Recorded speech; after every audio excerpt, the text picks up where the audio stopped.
Hi there. I'd like to show you a group of chords that will get you through pretty much any jazz standard. They're just 7 shapes altogether, and I like to call them Magnificent 7 for that very reason. Now these particular shapes, they're pretty straightforward, and they only use the root, the 3rd and the 7th, and really that's all you need to tell you something important about which chord is being played at the time. Before I go into that, what is a chord in that case?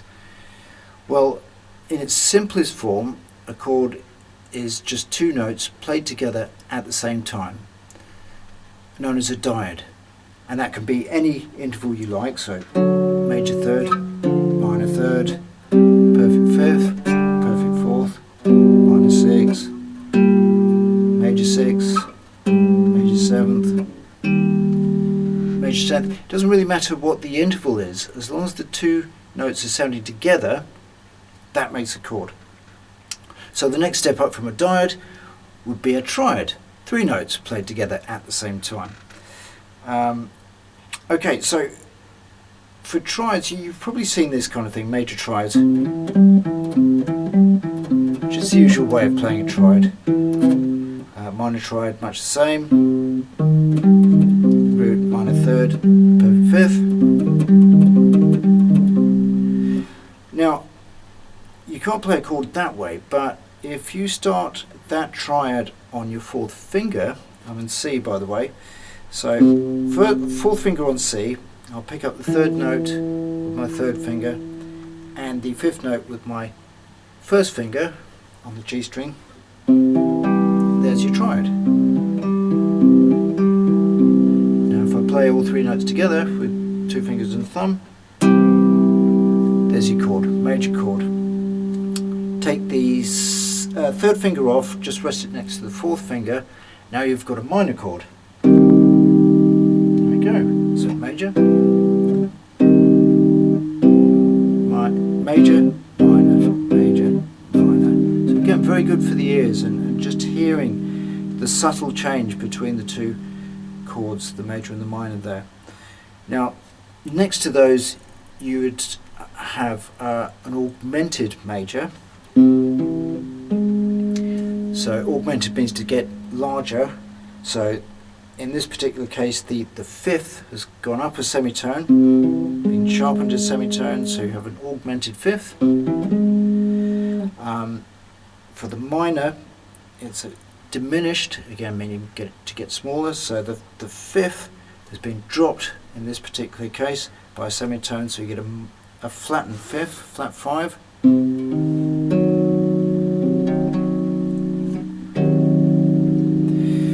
Now,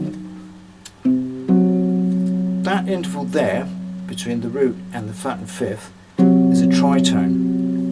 3 tones. There's 1, there's 2, there's 3. Tritone. That particular interval was banned by the church many hundreds of years ago for being too nasty. It was given the title of Diabolus in Musica, or the devil in music, and banned by the church. But glad to say in these days it's made quite a nice resurfacing, as it were. A good example being Jimi Hendrix, Purple Haze.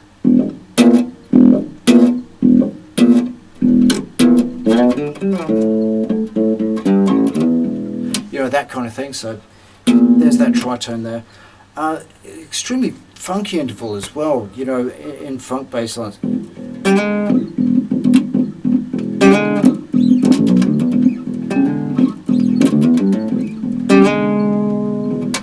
So an extremely useful tool, as it were, for certain genres of music. Harmony-wise, it has an important function as well. I'll come back to that in just a sec. So I'll start with our Magnificent 7, our 7 shapes. I'll show you the closed shape first. There's 4 of them. And then we'll do the open shape. Now the closed meaning the notes are just closer together. So first one, I'll start in G. G major 7, there's a third, there's major 7th. Now if I drop that 7th, a semitone, you now have a flattened 7th still with a major 3rd against it, so that's now a dominant chord, G7. Dominant chords, I'll explain why it's called dominant in a minute, but dominant chords will drop the major or the minor, so you will just, in most cases, you will just see the letter and then a 7, so G7 in this particular case. Now if I drop the minor 3rd, drop the major 3rd, a semitone to a minor 3rd, you get a minor 7th. So G major 7, G7, G minor 7. Now if I go back to my diminished and play diminished chord, now it's half diminished because the 7th hasn't been double flatted as it would do in a diminished chord, so it's half diminished.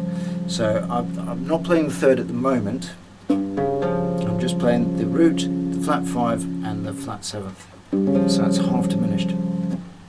If it's fully diminished, you'd end up with that, which is a double flatted 7th. I'm not going to use that for the time being, just to keep things simple. So there's your 4 chords. You've got major, dominant, minor, half diminished. So for our open chords, back to G again. This time I'm going to play the 3rd an octave up, major 10th or minor 10th in the minor case. So there's the root, major 7th, there's the 3rd. So G major 7, again drop the 7th semitone, you've got G dominant 7th, drop the 3rd semitone, G minor 7. Okay, so how can we apply this to some jazz chords? Well, a good example would be Autumn Leaves, and this particular set of chords has a root motion that's known as a rising fourth progression, meaning that it'll rise a fourth, it'll drop down, rise up a fourth, drop down, rise up a fourth, in this sort of manner.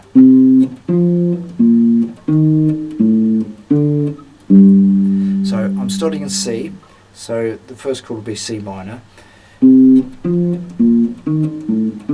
So if I put the rest of the chords with it, I'll show you how we can use some of those open and closed chords together in a small area to get through this particular chord sequence. So we'll start off with C minor 7, into F7, B flat 7, major 7, into E flat major 7, A minor 7 flat 5, I'm not going to play the flat 5 for the moment, just the minor chord, into a D7, into a G minor, which changes into a dominant chord to get you back into the C. Okay, what's with the dominant business? Right, well, within a dominant chord, there's that tritone again. Now, the tritone's considered an unstable interval, as it were, and it wants to resolve, and it wants to resolve outwards. It wants to expand outwards to resolve itself and settle, to be a more final sounding chord, as it were. So the flat 7th wants to fall, and the major 3rd of that chord wants to rise to the root of the next chord. So you end up with that chord 5, G7, going to chord 1, which is the C. Now that there is called a perfect cadence, And that there is the basis of Western harmony. That action there, our Western ears are so acclimatized to this sound. I can play it anywhere on the neck and we will be in that key. For instance,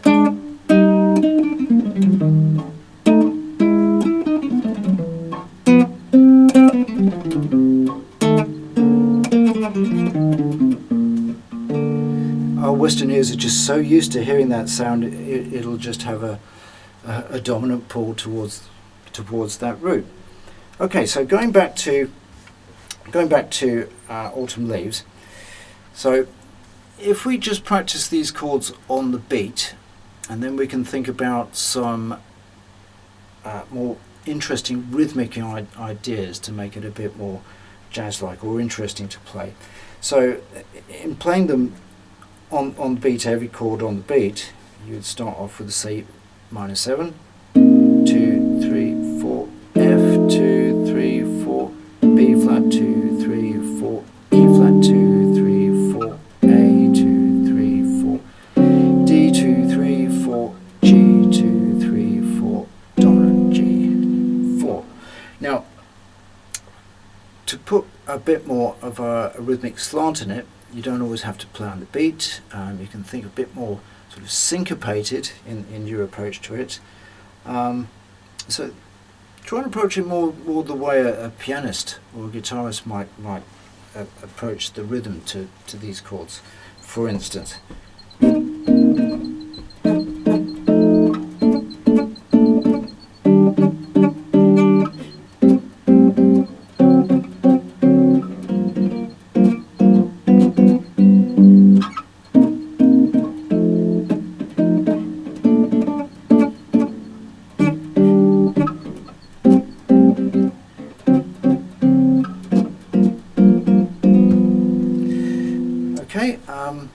another idea is just to explore what the fourth finger can put against these chords, because so far all of these chords from the closed to the open position have just used fingers 1, 2 and 3, leaving your fourth finger free to, well, have a bit more fun with these intervals. So back into C minor.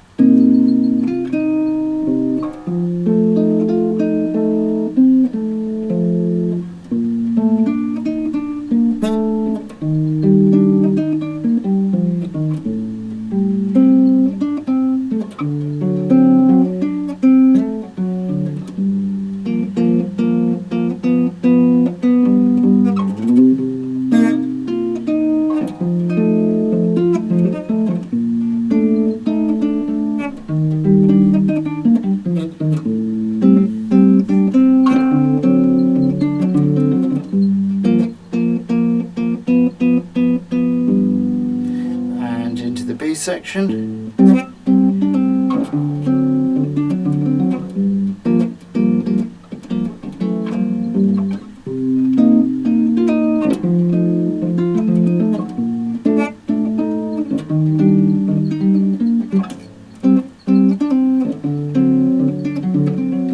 Now at this point you could go from the G back into the C. There's a lovely substitution that uses a chromatic descending line to get you back to that C from the G. So at that point you would have hit the G minor. So from there you can go from G to G flat dominant, F minor to E. So you end up with this kind of progression.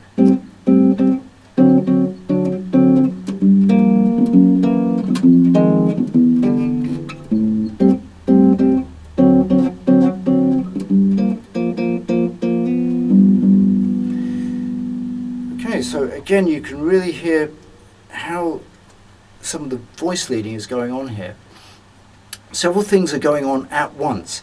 For instance, as I've said, it's a rising fourth progression. You've got your bass line doing this. And normally you pick this up, I don't know, chromatically. That sort of thing. So you're still covering your walking bass. The sevenths, on the other hand, are falling all the time throughout that whole progression. There's the seventh, falling to the third of the next chord, which becomes the seventh of the next chord, falling to the third of the next chord, the B, E flat, it becomes the seventh of the A, and falls to the third of the D, and then ends up as the seventh of the G. Now, if you play that on its own,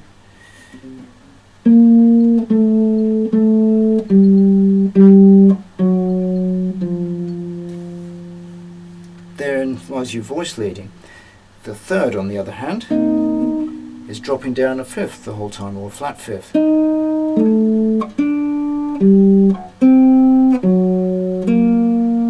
So all that's going on, and this is what voice leading is all about, within the whole chord and the movement therein.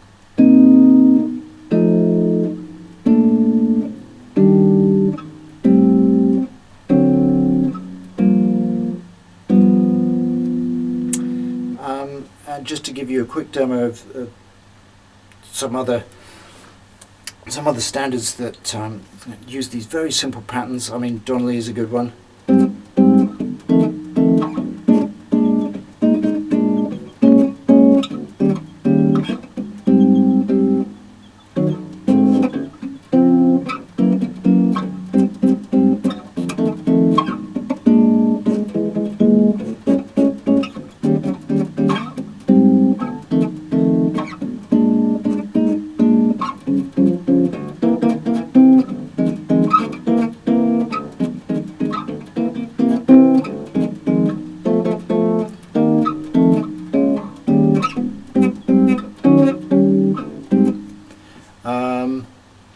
Ornithology is a nice one. Now that's an interesting chord progression in that it shows you major going into minor and the same again. So you start off in a G major,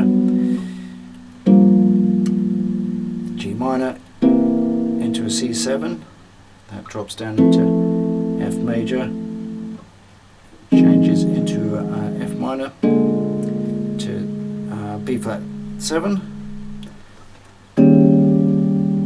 E flat 7, A minor 7 into D7. Very nice change. And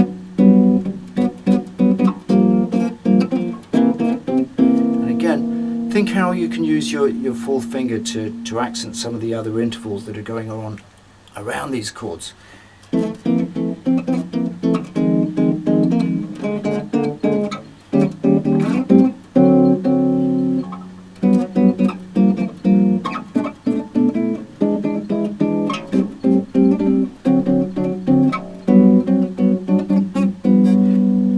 Etc. So there you go. That's the Magnificent Seven. 7 very basic shapes. Remember, it's just major, dominant, minor, half diminished. And for the open shapes, major, dominant, minor. That's it. And that'll get you through miles of jazz tunes and many other kind of tunes as well. So again, I hope that's been useful for you. Thanks again, and see you next time.